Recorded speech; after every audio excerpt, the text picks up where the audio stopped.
பெண்கள் தனித்திருந்தால் ஆஹா ஓஹோ ஆஹா பருவத்து பெண்கள் தனித்திருந்தால் பார்ப்பவர் மனதில் என்ன வரும்?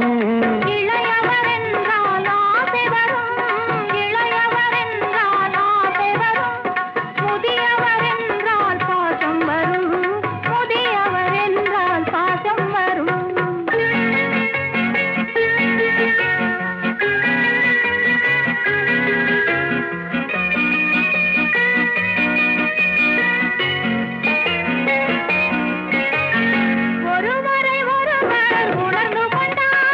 உள்ளத்தை நன்றாய் புரிந்து கொண்டார். இருவர் என்பது மாறிவிடும், இருவர் என்பது மாறிவிடும்.